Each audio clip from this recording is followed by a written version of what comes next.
we've just gotten started here, and already these guys have been handed a really difficult decision to make. And this is a big piece of the puzzle right here. Maybe a no-brainer, but a great pick regardless.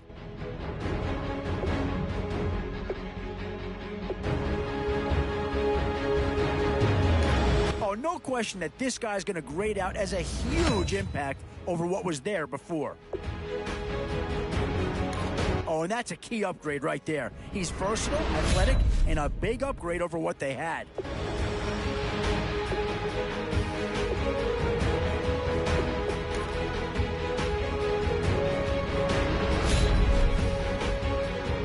So, with a handful of starters already nailed down, you have to ask yourself, do you dare go for depth, or do you just try to cover as many areas of the field as possible? What to do here? Build up the interior of your line, or get that skilled player to add another weapon?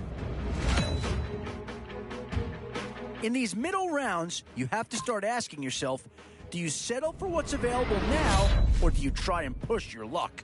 Where to now? Do you get yourself a big brute for the trenches, or someone who can really help you out at a playmaker type spot?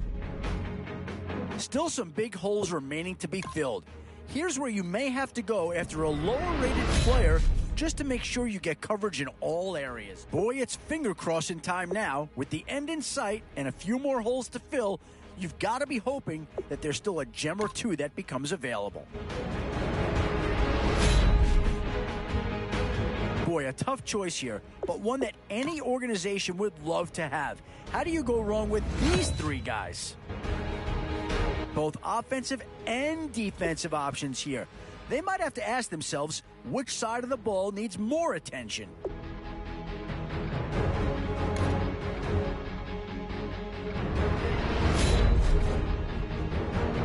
Three choices here, all of them impact players.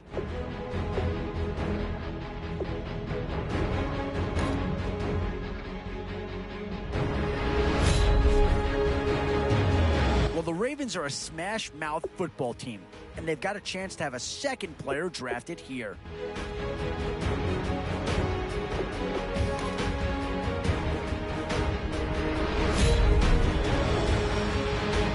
And now, which side of the football will they address here? Some interesting options either way.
Thank you, Larry. So the picks are in. We welcome you to this Draft Champions contest.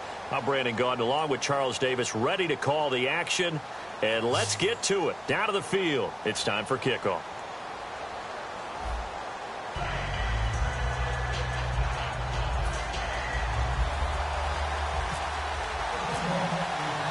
And it's the birth of a new club as we're underway in Draft Champions.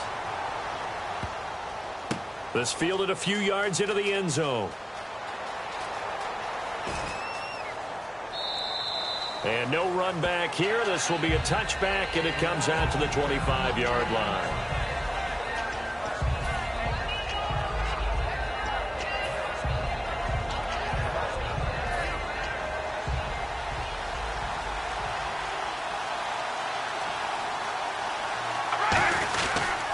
Now the first carry for Ezekiel Elliott. And he will lose yardage and be backed up to the 24. It's a loss of a yard there, and now second down. The defense won that play so fast that I think if the running back even had time to notice if anyone was there, it was just a blink of an eye, and there was a loss on the play. Now Carr on the move to his left. Now he'll throw deep left side. That's caught inside the 20. And all the way in. Touchdown, Cleveland. 76 yards, and the Browns have taken the early lead. Well, that's how they envisioned it, get the football to start the game and score it. And I don't know if that was scripted. Was it an audible? Or was it just a play call that they had in their pocket? No matter what, they had the right call on against the right defense, and they end up in the end zone.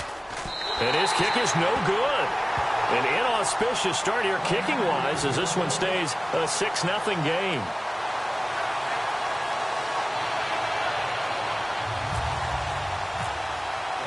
Following the touchdown now, it's Bradley Pinion on to kick this one away. This fielded a few yards into the end zone. And in hindsight, probably should have stayed where he was as he'll only get back to the 16-yard line.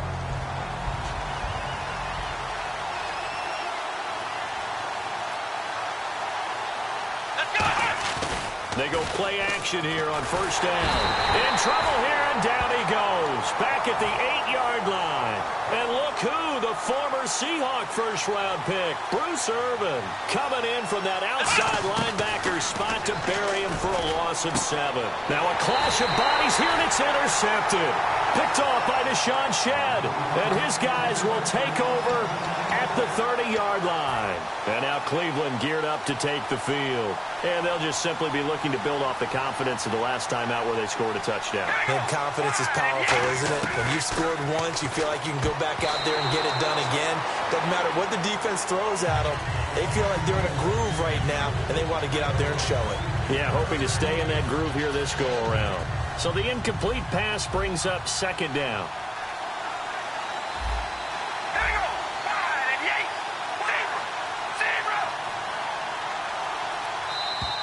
And now whistles and a flag, and I think we got a jump here. Defense maybe trying to guess the snap count there, and it costs them 5 yards.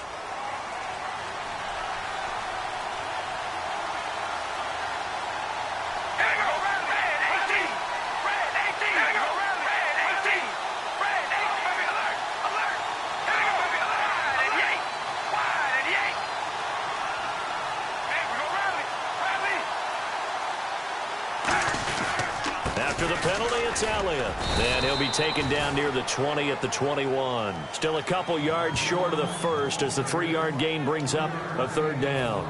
So following the run, we'll see what they do here on third down. We always like to talk about defense in terms of levels. First level defensive line, second level linebackers, third level defensive backs. And that run, that was what we call a first level run, and it was stopped by a second level player. A loss of a yard, and it brings up fourth.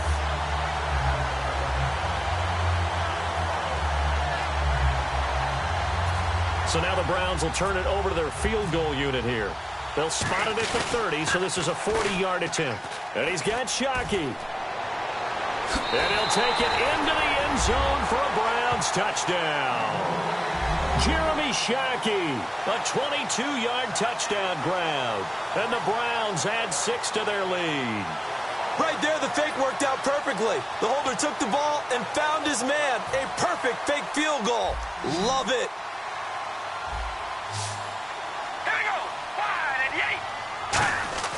Carr will look to throw, and he's going to be taken down. It's a sack, and they fail on the try for 2. following the touchdown now, it's Bradley Pinion on to kick this one away. This is fielded a couple yards deep. And he's able to get it across the 20, but not by much, as he's marked down at the 21-yard line. The Seattle now ready to march onto the field.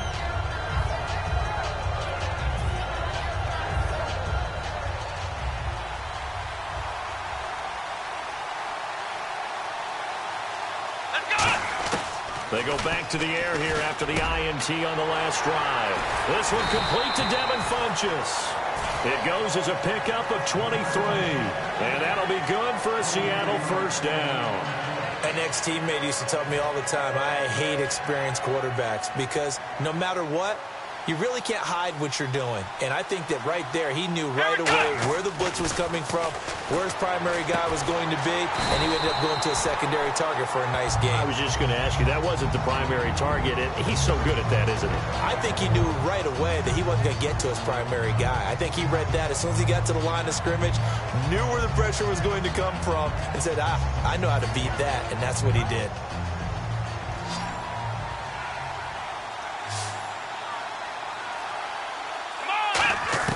Now McNair looking for a first down throw. Funchess with a catch over the middle. They call it a gain of 19, and it moves the chains. And when you're playing a quarterback with some experience and some moxie, you enter the danger zone when you decide to blitz him, because if he's able to diagnose as he did on that play, he can hurt you downfield. He reads defenses so well, doesn't he? He really does, and the best part about that play for him, I don't think that was his primary target. I don't think so either. I think he had the read, figured out where the blitz was coming from, and went to a secondary target for a really nice game. Here we go! On second down, McNair drops it underneath to Elliott, and they'll bring him down at the 13-yard line. It's a 9-yard pickup on the play, and that's going to lead to a third down. Everyone's got to be able to catch the football. Doesn't matter what position you play, but if you're on offense, be aware a ball may come your way. He's going to find his running back. It's complete. He lost 2, and it brings up 4th. Really good defensive effort. They were all over that little swing pass out to the right side before lost yardage. Terrific read, better execution, and done with a lot of enthusiasm, wasn't it? Absolutely. They saw it all the way, ran to the football, and caused a nice...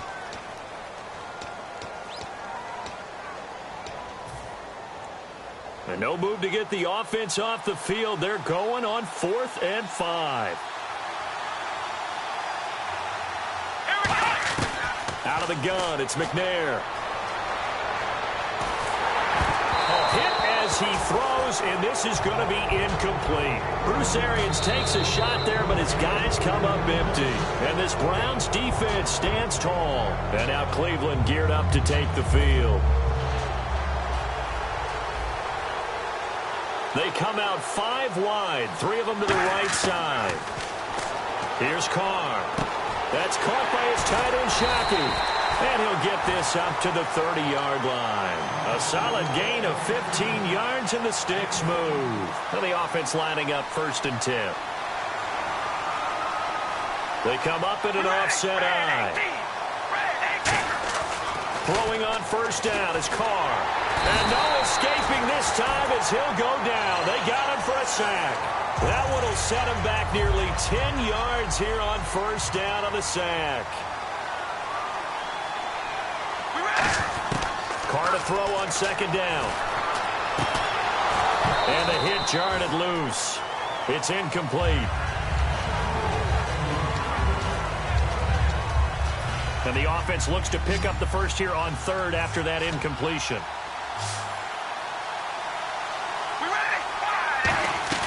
Play action. Now it's Carr. And incomplete. The contact made the ball roam free and brings up 4th down. Looked like they had an opportunity for a big play across the middle, but he didn't have the concentration or the focus necessary and dropped it before he could haul it in. So on now is the Clemson man, Bradley Pinion, to punt this one away. Back deep is Travis Carey.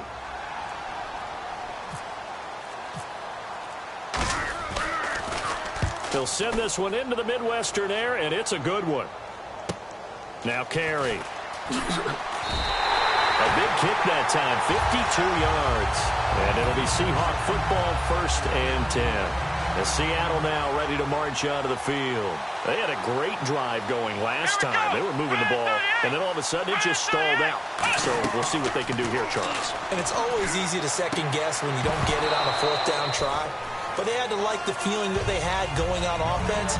They want to continue to see if they can capture that again on this drive and maybe get in the same position. Yeah, and that's, I mean, like I said, they were moving the football. It's not like they went 4 and out, so I don't think it's a deal where the offense doesn't have confidence. No, I agree with you totally on that one. If anything, they may have gained more confidence. Okay, they stopped us once. That's all right. Let's keep moving it. Looking for Brett, intercepted. A great read, and it's picked off. And the return stops just a little bit shy of midfield at the 48-yard line. And now the Browns offense trots back onto the field. And on the last go-around, they really couldn't get anything going. They had to punt from deep inside their own territory, which means they're going to lose the field position battle as a general rule. What they're looking for now is a little more consistency, move the ball at least a few times on offense, get a couple of 1st downs, and hopefully flip the field. Well, just something to build off of. That's what they're looking for here. There will always be a place for methodically marching the ball downfield. But when you can pick it up in big chunks and strike like that, have explosive plays, that's often the difference in winning and losing. Those types of plays that can knock a defense off balance, that'll drive a team towards a victory. Whenever I see an in-route dropped, as we just saw in that play, I'm always thinking that in the back of their mind, they're worried about what's coming at them because they're going towards traffic on that route as opposed to being away from it and maybe having a little bit more space. On 2nd down, Elliott. And not much to speak of there. Maybe a yard down to the 20. On the stop was Aaron Donald. Brief break in the action here. We're back to Arrowhead after this. 9 yards to go. It's 3rd down.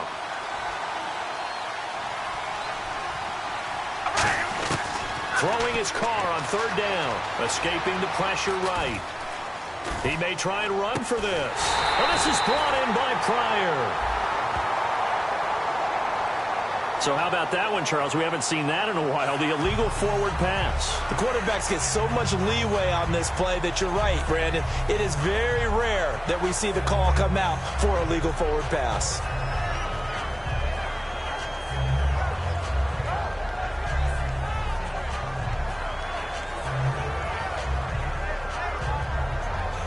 And no move to pull Carr and the offense off. They're going to go on 4th down. They'll go for it. It's Carr. And he's brought down. Can't do anything with the football. It's a sack and a turnover on downs. The Seattle offense now set to come back out on the field. They go back to the air here after the INT on the last drive. Man open left side. It's Williams. It's a loss of 2 there, bringing up 2nd down. The things got a little dicey there as soon as he exited the pocket out to the left. And he ends up throwing it for no yardage gain. I don't know about you, but my high school coach, John Ford, if he saw a ball in the air and you got no yards out of it, he would have had a stroke, okay? Because his opinion, that ball shouldn't be in the air unless something good was going to happen. Tuck it away, try and pick up something, or just slide and get down. Nothing good happened there, that's for sure. To throw, McNair. And a big loss here as he's taken down. Ben Heaney. He's the